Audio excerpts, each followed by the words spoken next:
Princess Diana's story, and some of them are too strange to not be talked about. Here are some of the strangest facts about Princess Diana. Princess Diana even personally revealed to Morton, "I've always adored Margot. I love her to bits, and she's been wonderful to me from day one." Princess Diana, Princess of Wales as we know her, but of course is the title for the wife of the Prince of Wales, the heir to the throne. Was this the moment Princess Catherine finally uncovered the deepest secret Diana left behind? Or was it something the royal family never wanted her to find? Sources close to the palace say what Catherine discovered brought her to tears, not because it was tragic, but because it was deeply personal.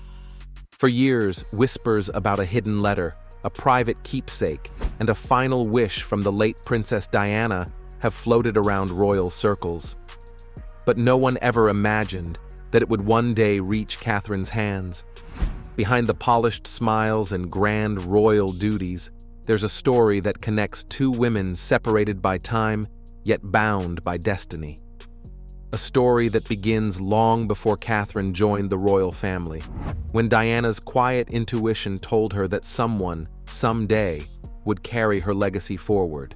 And now, after years of silence, the truth has come to light in a way that's left both the palace and the public stunned. What exactly did Princess Diana leave for Catherine? And why did it move her so deeply? Stay with us, because what we're about to reveal might just change everything you thought you knew about Diana's final wish, the discovery that changed everything. It was supposed to be a quiet afternoon inside Kensington Palace. Kensington Palace. Kate, quote, absolutely adored the home and also liked the property's location near Kensington High Street. Catherine had just finished a small private meeting with one of her advisors. The palace was unusually still, no noise, no cameras, just the sound of the old clock ticking in the corridor. But in that silence, something unexpected happened. A staff member had been organizing old belongings that once belonged to Princess Diana.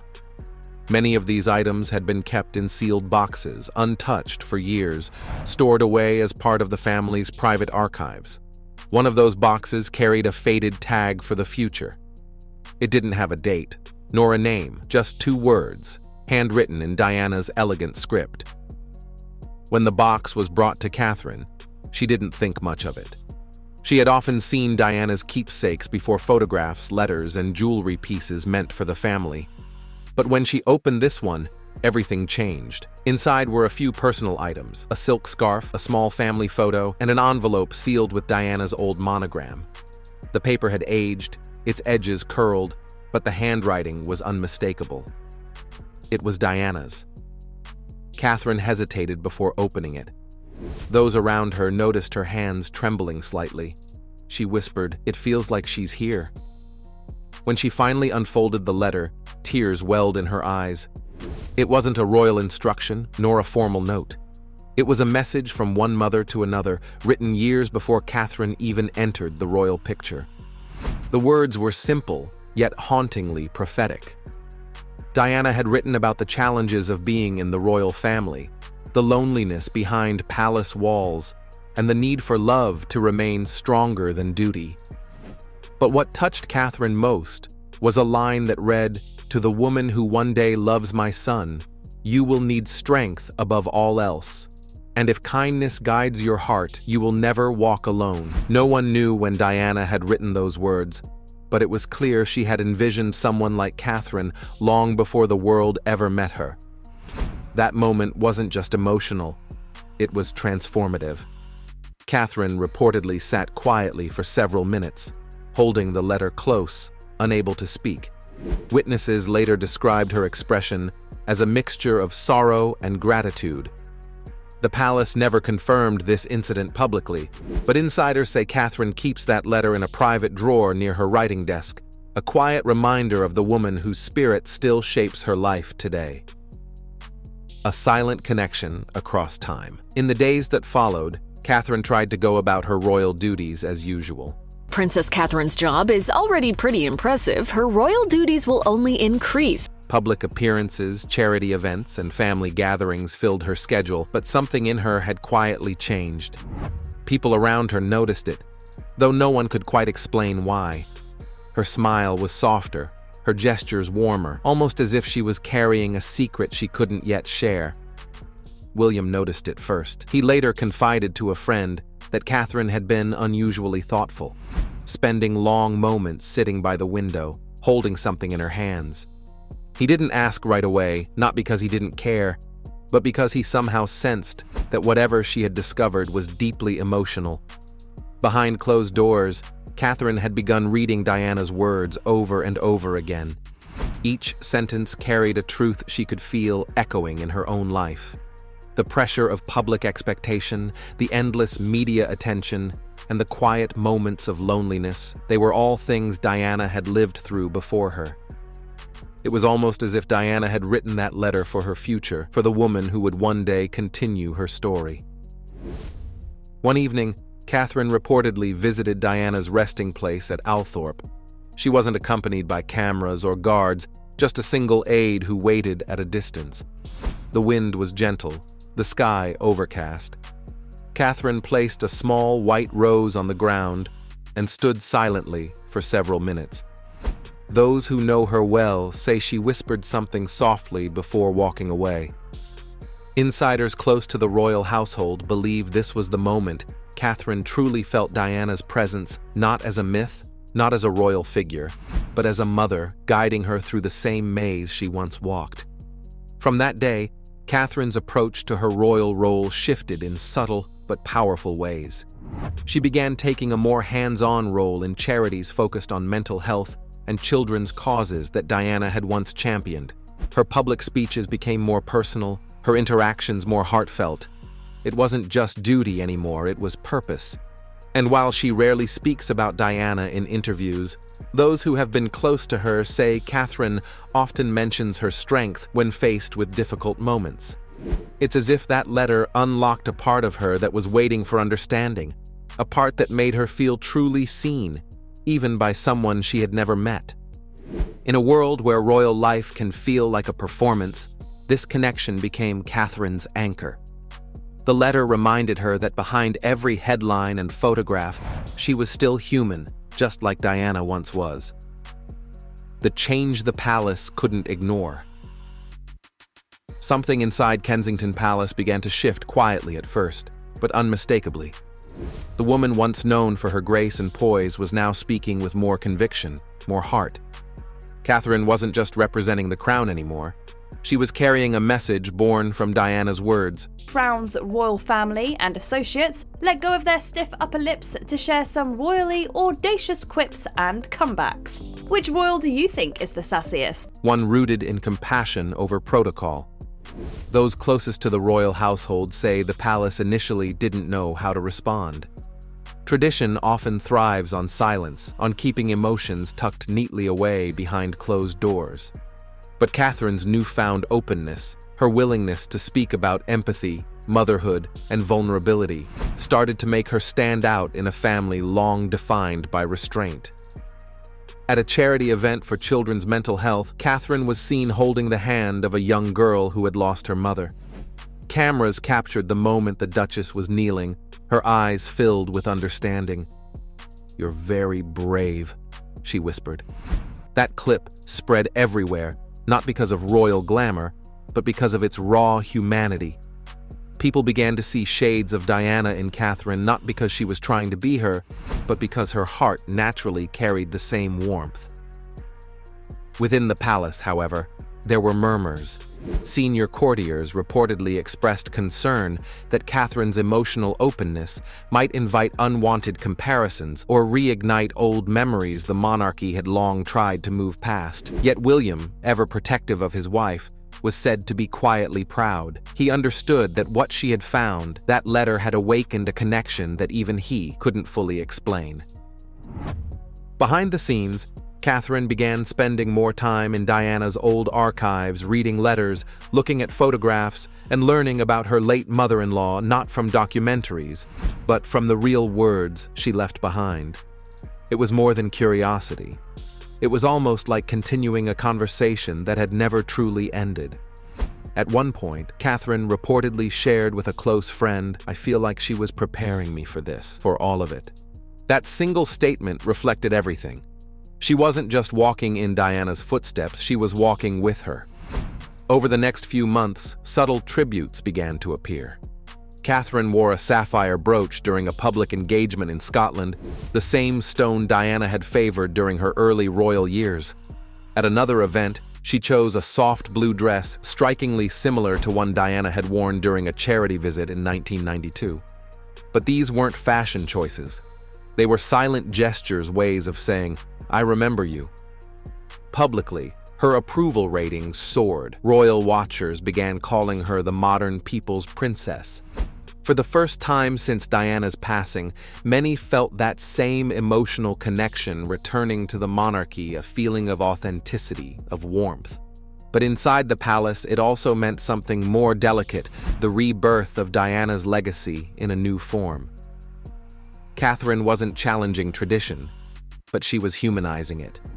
And for a monarchy built on mystery, that was both beautiful and quietly unsettling. What no one outside the palace walls knew, however, was that Diana's message had one final layer that Catherine hadn't yet fully understood. Something within that letter hinted at a choice she would soon have to make, one that could define how Diana's story lived on. The hidden message in Diana's words. The letter had always felt special, but one evening, Catherine noticed something she hadn't before. Hidden beneath the fold of the old parchment, faint and nearly faded with age, was a short handwritten note. It wasn't part of the original message she had read. This was something different, something Diana had added in her unmistakable cursive. "When the world watches you, remember they're only seeing the crown. But love is what holds it up." It was a simple line, yet it hit Catherine harder than anything else.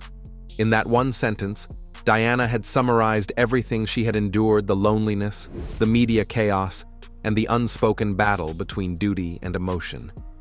Catherine sat there quietly, tracing the words with her fingertips, as if trying to feel the woman who had written them. Not long after that discovery, Catherine faced one of her most difficult moments as a royal, a wave of harsh headlines that painted her as too private and too soft. Critics questioned her absence from several public events, unaware that she had quietly stepped back to care for her children and manage her own health. The pressure was suffocating.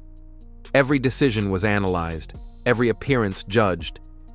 But instead of responding with statements or defensiveness, Catherine did something that no one expected. She turned to Diana's letter.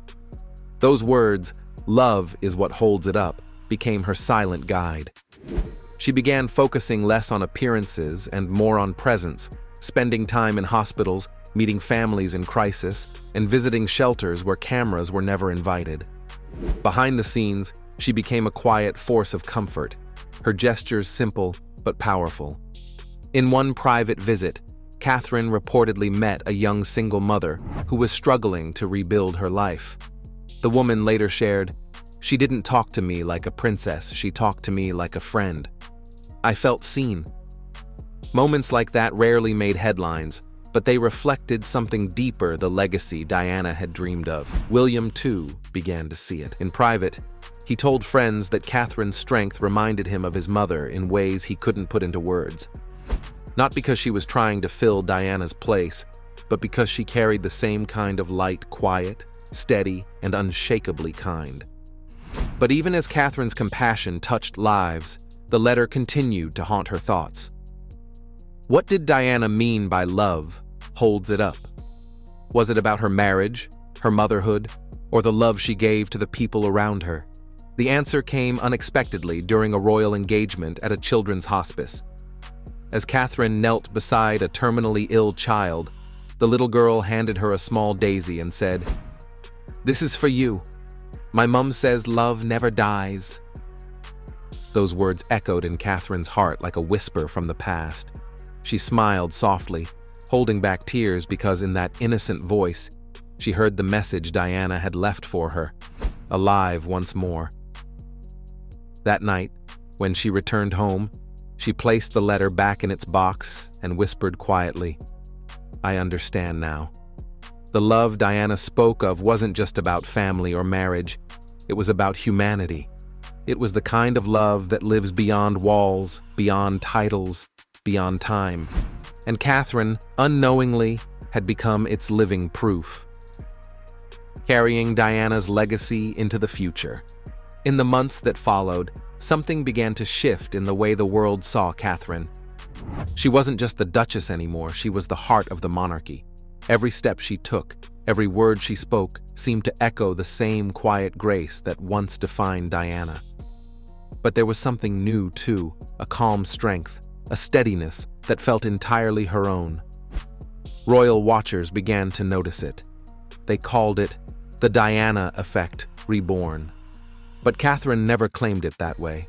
To her, this wasn't about recreating the past, it was about honoring it in a way that breathed life into the present. When Catherine and William toured the Caribbean, her empathy stood out in a way few had expected. During one engagement, she stopped mid-ceremony to comfort a crying child who had lost his parents. Cameras captured her gently embracing him, and in that one moment, headlines around the world declared, "A princess with Diana's heart." A brooch that's been worn by both Princess Diana and Camilla Parker Bowles. Kate Middleton just wore one of Princess Diana's most precious pieces of jewelry. Those closest to Catherine say she often reflects on that title with humility. She reportedly told a close friend, "Diana taught me that the world doesn't need perfection, it needs kindness." But while the world celebrated her compassion, Catherine herself carried an awareness that came from that old letter. She knew that being the future queen wasn't just about crowns or ceremonies, it was about the kind of love that holds it all up, just as Diana had written. This perspective became most visible during the passing of Queen Elizabeth II. Amidst grief and duty, Catherine stepped forward with quiet dignity. Observers said she carried herself not just as a royal, but as a bridge connecting generations, linking the old world with a new era of emotional honesty. Even within the palace, senior figures began to recognize the change. They saw how Catherine's influence was softening the image of the monarchy. Her approach wasn't loud or rebellious, it was graceful, deeply human, something Diana had once dreamed of, but never fully achieved in her lifetime. In many ways, Catherine was finishing what Diana had started. She was showing the world that compassion and royalty could coexist. And then came a moment that truly sealed that connection during her 2023 engagement at a London hospital. Catherine wore a delicate gold bracelet that once belonged to Diana. The media quickly noticed it, but few knew its true meaning. Insiders later revealed that Catherine wore it intentionally on the anniversary of Diana's final charity visit. It wasn't a public statement. It was personal, a silent tribute from one woman to another. That single gesture said everything.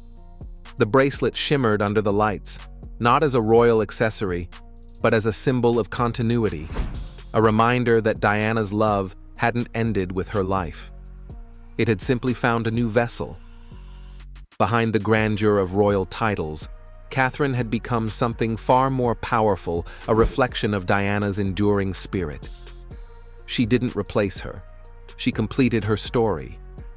And as the public now looks toward the day she becomes queen, one truth stands unshaken: the world will not only see Catherine as William's wife or the mother of a future king. They will see her as the living legacy of a woman who once taught us that kindness can outshine any crown. As we close this chapter, one thing is clear. Princess Catherine's discovery wasn't just a hidden letter or a piece of jewelry. It was a bridge across generations, a reminder that love, care, and courage can transcend even the strictest palace walls. Diana's words, her intent, and her legacy now live on through Catherine, quietly shaping the future of the royal family, one heartfelt moment at a time. The world may see crowns, ceremonies, and headlines, but behind it all, there is humanity. There is the weight of responsibility and the tenderness of a grandmother's message waiting decades to be understood. And Catherine, with her tears and her resolve, carried that message with grace, ensuring Diana's spirit will never be forgotten. If this story moved you even a little, imagine the day Princess Charlotte receives this precious legacy in her hands. It's a reminder that some gifts are not just material, they are emotional treasures meant to guide, protect, and inspire. Don't forget to like this video, share your thoughts in the comments, and subscribe for more royal stories that reveal the truth behind palace doors. Stay with us, the story doesn't end here. There's always more to uncover.